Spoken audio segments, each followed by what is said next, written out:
Hello and welcome back to Biz Stories. Here with us Sam. He's a current finance student at Swansea University, and we got alumni student Matt, who's working in the wealth management field, who's gonna talk about the wealth management and their experiences in their jobs and life in general. Hi, I'm Sam. So I'm a current business management and finance student here at Swansea University, and I'm also the president of the Swansea University Investment and Finance Society. I'm looking to get into the wealth management industry when I graduate. I've already done a summer internship in it, and I've got a grad job lined up. I'm Matt. I studied economics and finance and graduated in 2017. And since then, I've been working in the industry as a power planner, and I'm here to talk about my experience with the industry and my best tips for it. Hey Sam and Matt. So can you tell us a bit, because I know you guys have like a different story to tell.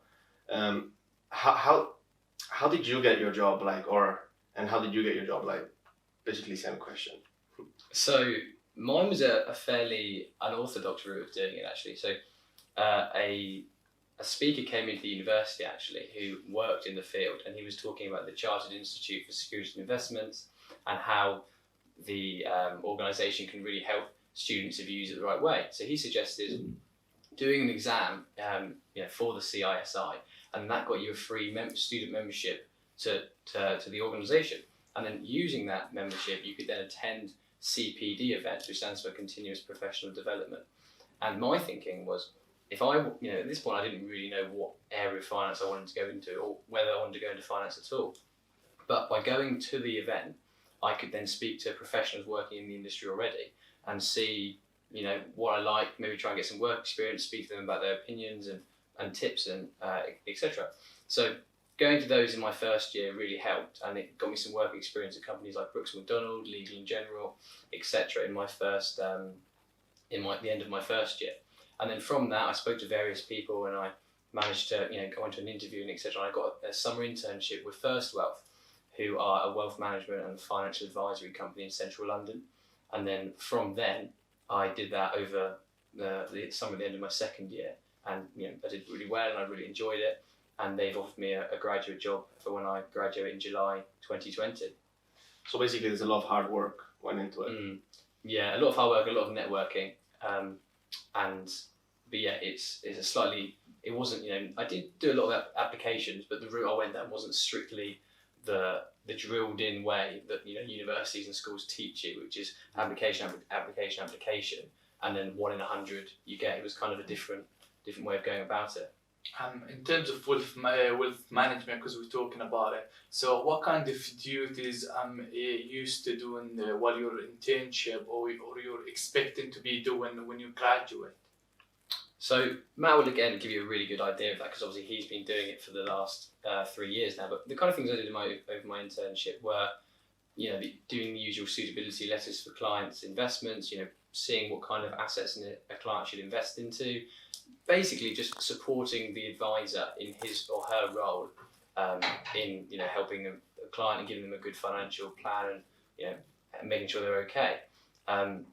However, I also, being on an internship, sat in a lot of client meetings with advisors, and I went to networking events and other events that someone that was in my role that wasn't on an internship, the kind of role I'll be doing in July, wouldn't get to do. So it was a kind of, I saw a lot of the company, a lot of the industry, but also did the standard administrative tasks, should you say. What about you, Matt? What's your story like? How did you get into it? Yeah, unlike Sam, I wasn't very proactive at uni, trying to get some internships experience and all that. And then I attended a couple of talks. It was the founder of the Investment Society. He worked for a company called Thesis, and he worked more on the investment management side. And it was kind of very direct handling of people's money, and that's what attracted me to the industry. So after uni, my first job I actually got through LinkedIn. I found it on LinkedIn, looked for the location I wanted to live in, and got the job through that. But it was a lot of hard work, just doing applications. People admired my degree. They're like, this is good, but you haven't got any experience. So it was just through LinkedIn in the end. And then the second job my current job was also through LinkedIn. I had the experience. It was a lot easier. I also had the exams.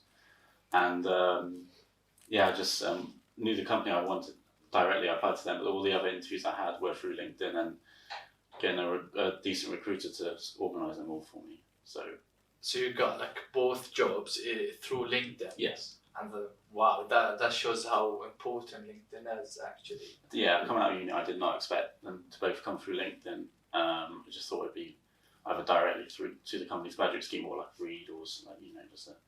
You must have had really good grades though, like just to go there without any, like Yeah, experience. I got a first, which I think was just kind of a blessing. But I think if I had a 2-1, I would have really struggled.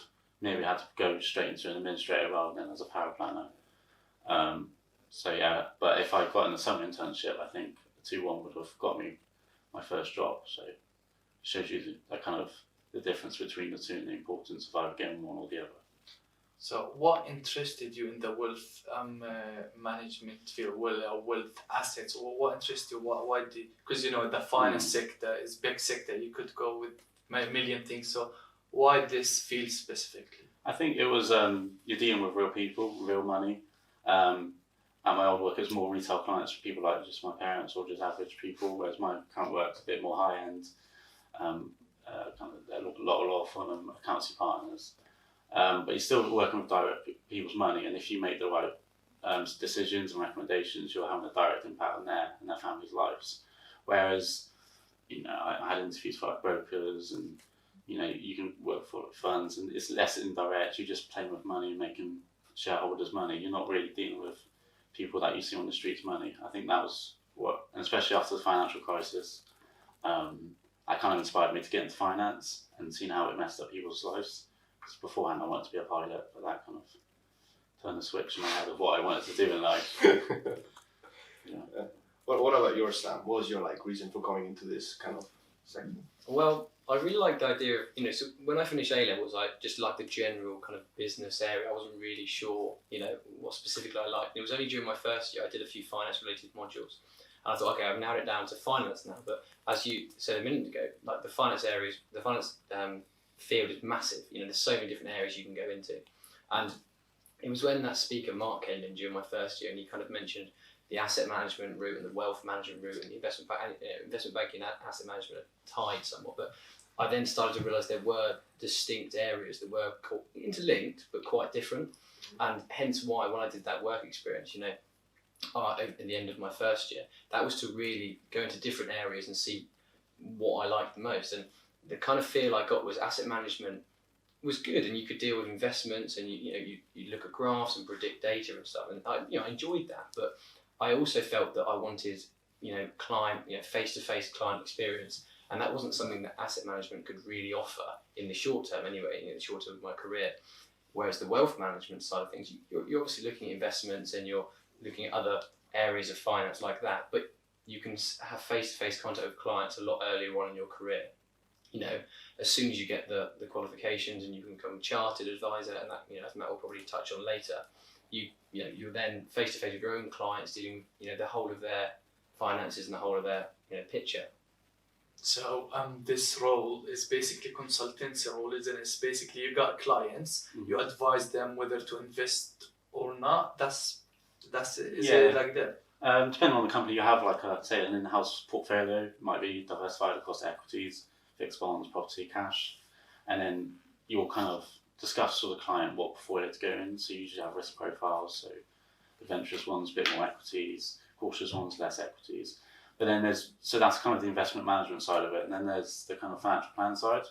So that can cover contributing to their ISAs, make sure they're using their tax allowances, pension contributions, carrying it forward, IHT planning, so inheritance tax planning. So this is putting stuff in trusts, potentially business relief investments, and therefore reducing the tax their beneficiaries pay on their death.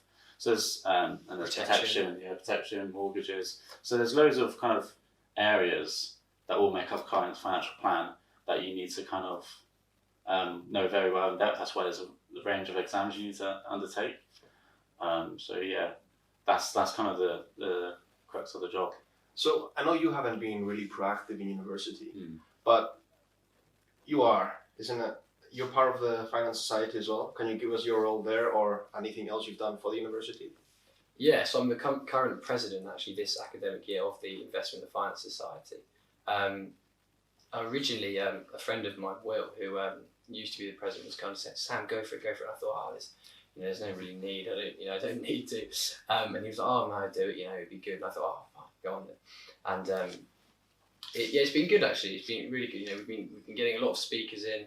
Like Matt, he's going to do a talk for us later. We've had lots of other speakers of various different topics of finance and investment. We've got portfolio managers coming in. We've had investment bankers coming in. We've had statisticians coming in. We've got loads of people on trading. We've done a couple of trips. There's loads of things we've been trying to do, and it's all really to kind of benefit the students. We don't get anything out of it at all. Obviously nothing financial or anything like that.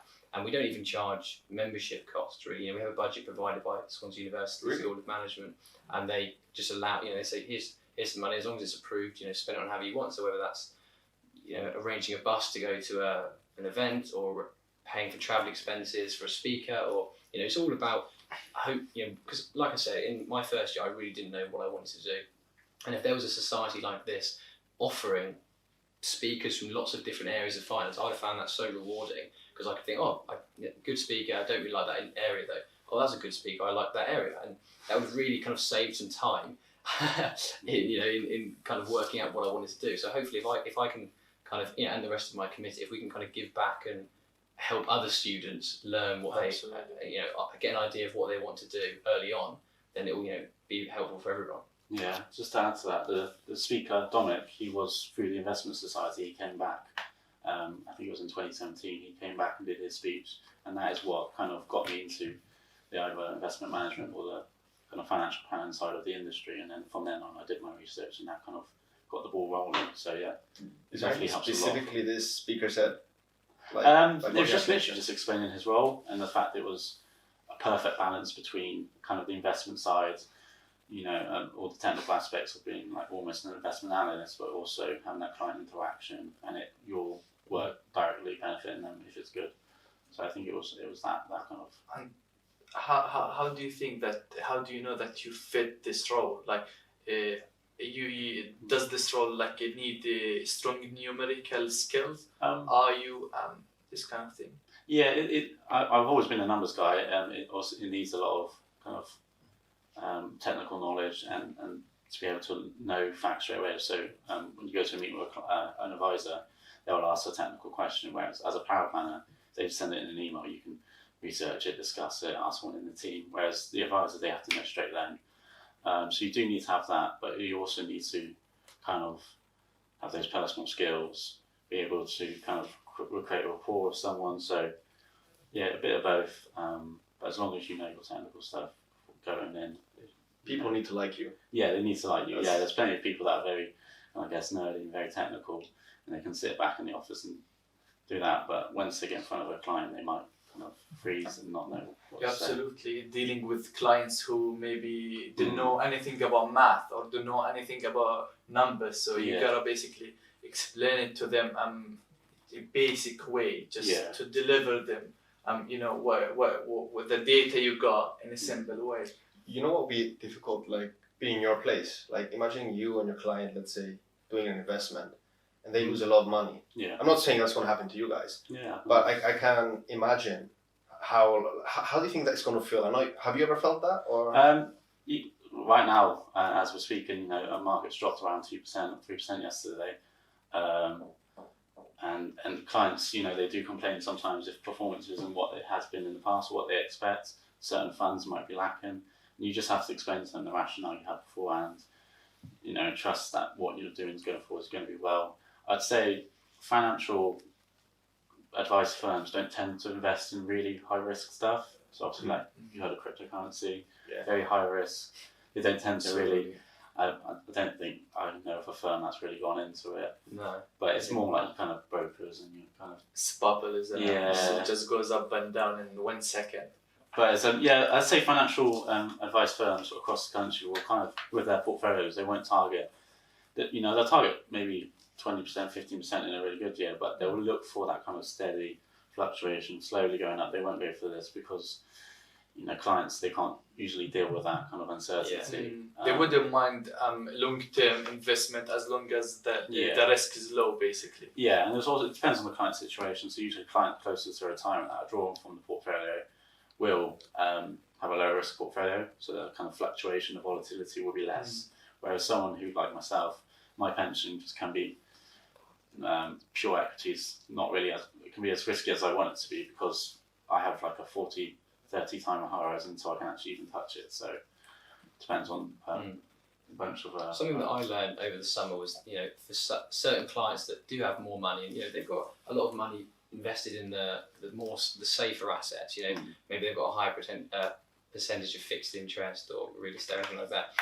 So clients that have a bit more money that want to invest in higher risk assets as well. There's plenty of schemes, like you've got the EISs, VCTs that you can invest in to like offer a better tax efficiency, but also slightly more risky investments for clients that fancy that. And there's also, you can set up like family investment companies and stuff like that, where you can again manage your inheritance tax and also manage your investments as you like. So there's lots of, and that's what draws me to the industry. I really like the idea that there's so much progression for you as a person, as an advisor, and also there's so many options that you can advise a client.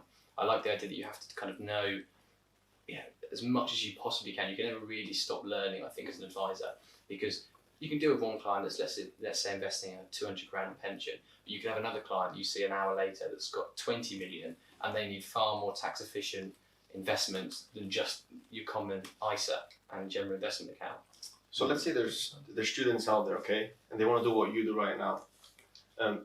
Would you say that there's easy progression to success, like higher in the hierarchy in the firm, going higher and higher? From my point of view so far, my experience so far, it does seem like that's the case. You can become an advisor, you can become chartered, you become a fellow of one of the CII or the CISI. You can set up your own business, you can stay in the same company and get really high. Yeah, I think there's a lot, but Matt would have a better understanding of it. Yeah, I mean, I think the key thing for being a financial advisor and progressing is exams. I mean, I'm level 4, so I've got my diploma, so I did 6 exams. So you can technically give advice at that stage, but a lot of firms would want you to, my firm wants me to be chartered, a lot of other firms want you to be chartered, so it depends on the type of firm. The progression, you can, depending on the firm, you can progress from power planner, or even if you start administrator, power planner, financial planner, and then you can go into kind of associate director, maybe business development. You've got different types, so you've got ones that are kind of more in-house managing the kind of workers, or you've got business development who go out, they manage their current little client bank, but then half their time they're spending on winning new clients, networking. So, and there's lots of other avenues. Yeah. Can I ask you your progression through your firm, if that's not? Yeah. You kind of, the graduate scheme, you start off as it's called a trainee financial planner, which is a lot of time people may have a few months experience or no experience, and they'll start off doing their RO exams, so they're the diploma exams. They'll kind of get, once they've got their feet under them with the administrative styles and then evaluations, they'll start doing reports, building up their technical knowledge. After a few exams, they'll become what I am, which is an assistant financial planner. Okay. So therefore, you've got more responsibility, more like you kind of just, it's pay rise, but it's also more technical reports. You'll do more admin work, and then associate, where you're probably just doing pure reports. And then once you become authorised, the company kind of insures you to give advice. That's when you're given a client bank to manage. You have your team below you, so your power planners, your administrators, and then from then on, in my company, like there's I think there's marketing. There's a marketing route when you're an advisor. There's the business development, which is the most common. So they'll cut their kind of client bank in half almost, manage that, and then network with partners and LinkedIn messages and try to bring in new clients. And then there's more kind of ones that might do technical research, so be part of the technical team, researching products. And then from then on, it's your directors or your teams that run the teams. It's a huge ladder. Yeah. So in the wealth management sector, there's something we as people like always hear, like hedging the risk.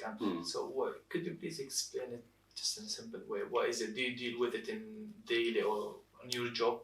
Yeah, you can. Some funds do tend to hedge. They can sometimes hedge the part of their investment strategy. We don't tend to create a hedge that kind of directly ourselves. We might just adjust the asset allocation to hedge against risk or uncertainty in the market. So we might take some clients out of equities and put them in cash for a while.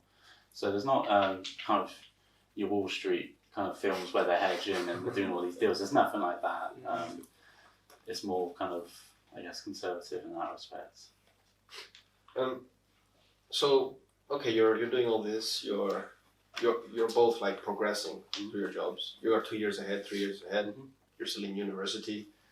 Where do you guys see where do you see you in 5-6 years, and where do you see yourself? I suppose looking at Matt, that kind of gives me a good idea of where I want to be in a few years' time. Anyway, I think so. I graduate in July, and I'll start my job just a couple of weeks before then. And I really want to crack on with these 6 RO exams with the CII that gets you the level 4 diploma that Matt was discussing earlier. I really want to crack on with that. Try and do those. Aim for the end of the tax year, so April. That's about 10 months. Try and get them done then, and then as soon as you've done then, like Matt says, you'll then qualified to give advice, legally. I obviously won't be giving advice necessarily that quickly, but at least I'll have the technical knowledge I need to progress as quick as I can. And having been at the company before for a summer internship, they're quite aware of like how I am as a person, and I think they have a good idea that I'll be a good advisor one day. So they give me the impression they want to progress me quite quickly into doing the power plan, because obviously you can then be a power planner, technical analyst. Well, companies call it different things once you have these the level 4 qualification, and then once you have that, I can then do that kind of work as well, but also sitting client meetings with the advisor I'm working with, just to kind of see what kind of how they do it, any tips that they can give me, kind of work out what kind of advisor I would like to be and how I'd like to deal with my clients and that kind of experience. So I think that's my plan for the next year or so, and then just kind of progress from then. Hopefully have clients within 3, 4 years, 5 years maybe, and then just work from there. Build my client bank, have a higher assets under management. Train a couple of financial advisors myself. As I was saying, he's an assistant financial planner at the moment. Get a couple of those underneath me, and go from there. I imagine yours is probably broadly similar, but a few years ahead. It's usually a similar path for everyone, unless they just completely switch to become like an investment analyst or just change out the industry completely. So for me, I'm aiming to become chartered, I think, April 2021, I think. So, what's that, a year and a bit? I think, yeah. Yeah, about the time I'd want to finish my level 4 then. Yeah, so hopefully I'll be chartered by then, and then once I have that, then that's when you kind of make a big step up and where you can become a chartered financial planner. At that point, you can be client bank, you've got your support staff. Like Sam said, you grow your bank, you manage it as you're supposed to, you maybe get new clients. And then from then, you kind of get your feet under you, I think, and then decide, do I want to become just a pure financial planner? Any clients I win are through referrals, kind of just give them good service?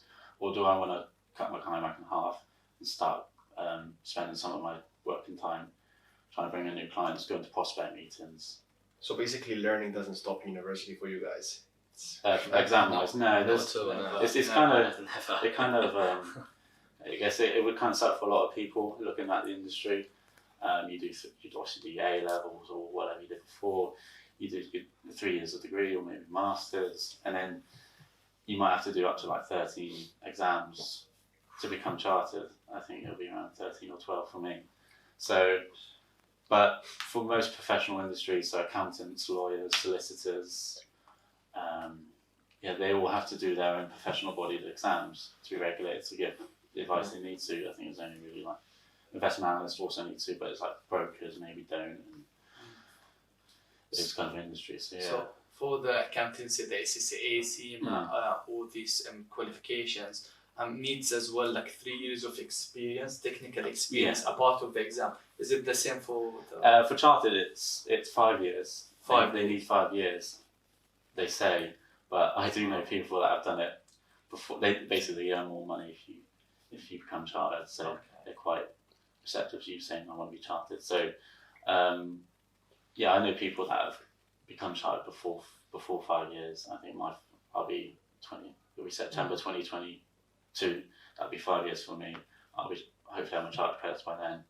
And you just give them a call apparently. And I know some people in the office that hopefully help me out and make me chartered before the 5 years. So, yeah. Do you need to write what you do on a daily basis? Because in accountancy, Mm. you need to write like your task, what do you do on daily basis. It's not like just 5 years or 3 years of working. You need to write down everything you do, like to match their requirement skills. Yeah. That's what happens in SSA and CMAN, like accountancy Yeah. qualification. Is it the same? I believe so. But also at my work, we have to keep up a CP, kind of a CPD and a TNC log. So CPD, continual professional development. So we have to just keep that updated, and then we have to keep the other log updated. So it's just anything we're doing, anything like we learn, you just got to keep it updated. So you can just always kind of almost copy and paste that across and rely on that.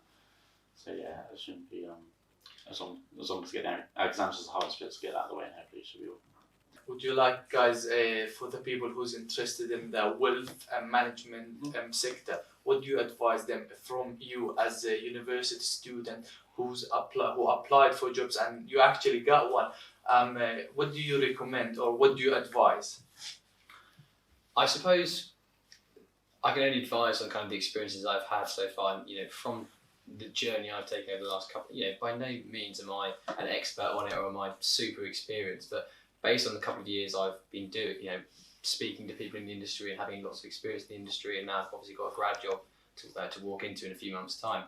It's just be proactive and speak to people. I would never have probably got any of this if I hadn't done the CISI exam and then gone to CPD meetings where I've sat, the only student amongst 30 professionals, and it's all, hello, how are you? What do you do? It's as simple as that, really. And it takes them a few minutes to be like, oh wait, you're a student still, and you're like, oh yeah, I mean, that normally impresses them a little bit that you're being that proactive, and then one thing leads to another, and if you push for it, you can maybe get some work experience. So, and it all stems from that. Experience is good, even if it's a few days, or a week, or a summer internship, or placement. So networking is a crucial skill actually. So myself, I got my placement here through networking. I applied for over 100 companies, and at the end I got it through networking. I was Literally. So they never underestimate the power of networking. Absolutely, actually. yeah. But you're also very proactive. I mean, you first of all, you're like The finance in charge of the finance president, and you're also part of this poster here, making that. I mean, it looks simple, but you're part of that. You're proactive. Little things, isn't it? Yes. Absolutely, doing things that will qualify you and distinguish yourself from such a competitive market. So Matt, about you, so people who's interested in the field you're working in, what's your advice? I think the only thing I did at university that was like I would recommend is just to get a first. That's what I did. Apart from that, I'll just try to do what Sam has been doing the past few years, because like a typical student, I was very laid back. Although I pushed myself to get the grade I got, I was very laid back. And then when it came to application time, I found that it didn't really. I kind of caught up to me basically. So my advice would be to be proactive. Really look into the industries, and not just the wealth management industry, accountancy, corporate finance, auditing. Just look at all of them, because finance, as you say, is so broad. And then try to kind of sit down and think, which one do I want to target? Which one actually meets my skills? And then really target it and just apply directly, look for companies, because the wealth management industry is quite hard to apply for directly, because a lot of the companies no one's ever heard of. They're all very kind of small.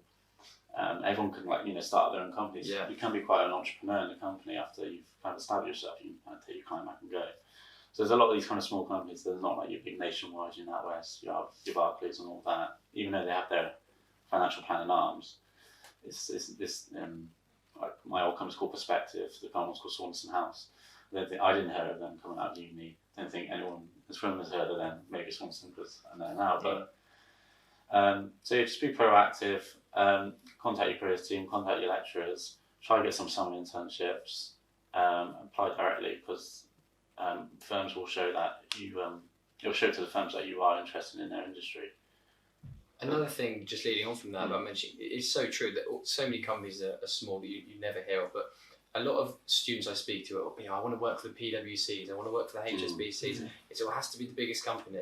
And it doesn't at all. If anything, I think personally, it actually, especially in this sector, it really helps being a smaller company, because you get so much more hands-on experience. Not a cog, right? Exactly. You're not a cog in a machine. You're not a number on on a payroll, you know, Yeah. you actually, they'll know your name and they'll speak to you and they'll, you know, you can easily, I don't think I'd have ever been able to go into as many client meetings as I did over the summer if I was you know, the arm of Barclays, you know, the financial advice arm of Barclays.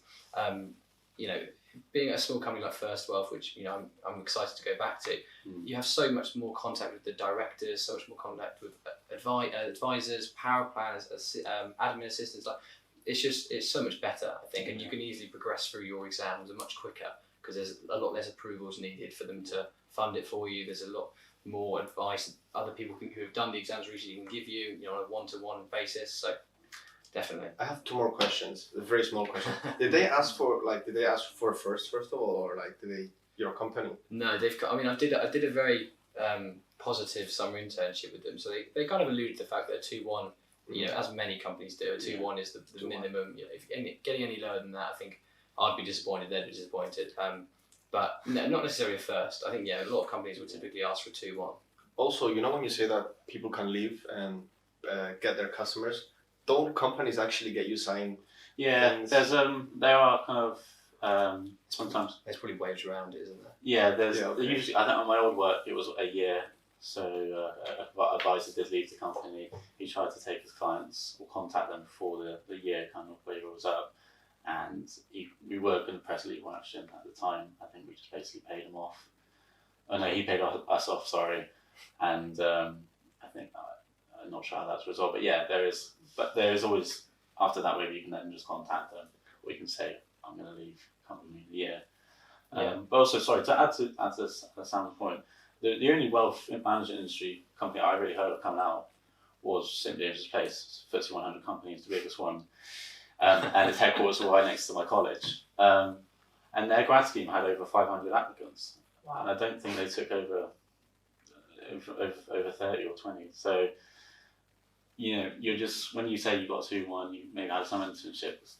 There's 400 applicants who have. They've all applied for that company. Absolutely. They've all gone to top end universities, Russell Group universities. They've all got what you've got, so you have to stand out. And sometimes, like you say, going to small companies. I sat next to my CEO the other day in a training session and just had a nice chat with him. And you wouldn't get that at St James's Place. I thought you'd probably never even meet the man. So Probably not. And I suppose it's easier to do exams maybe at a smaller place, like I was saying earlier, than SJP. And you know, sometimes I suppose SJP isn't always the one. Is the message, because like you say, everyone's only heard of SJP. But yeah. That's brilliant. Thank you guys for your time. Hopefully Sam will follow Matt's path and be both charted. Hopefully. yeah. Thank you guys. Thank you for your time. Thank Really you appreciate very it. much. Yeah, Cheers, great. guys.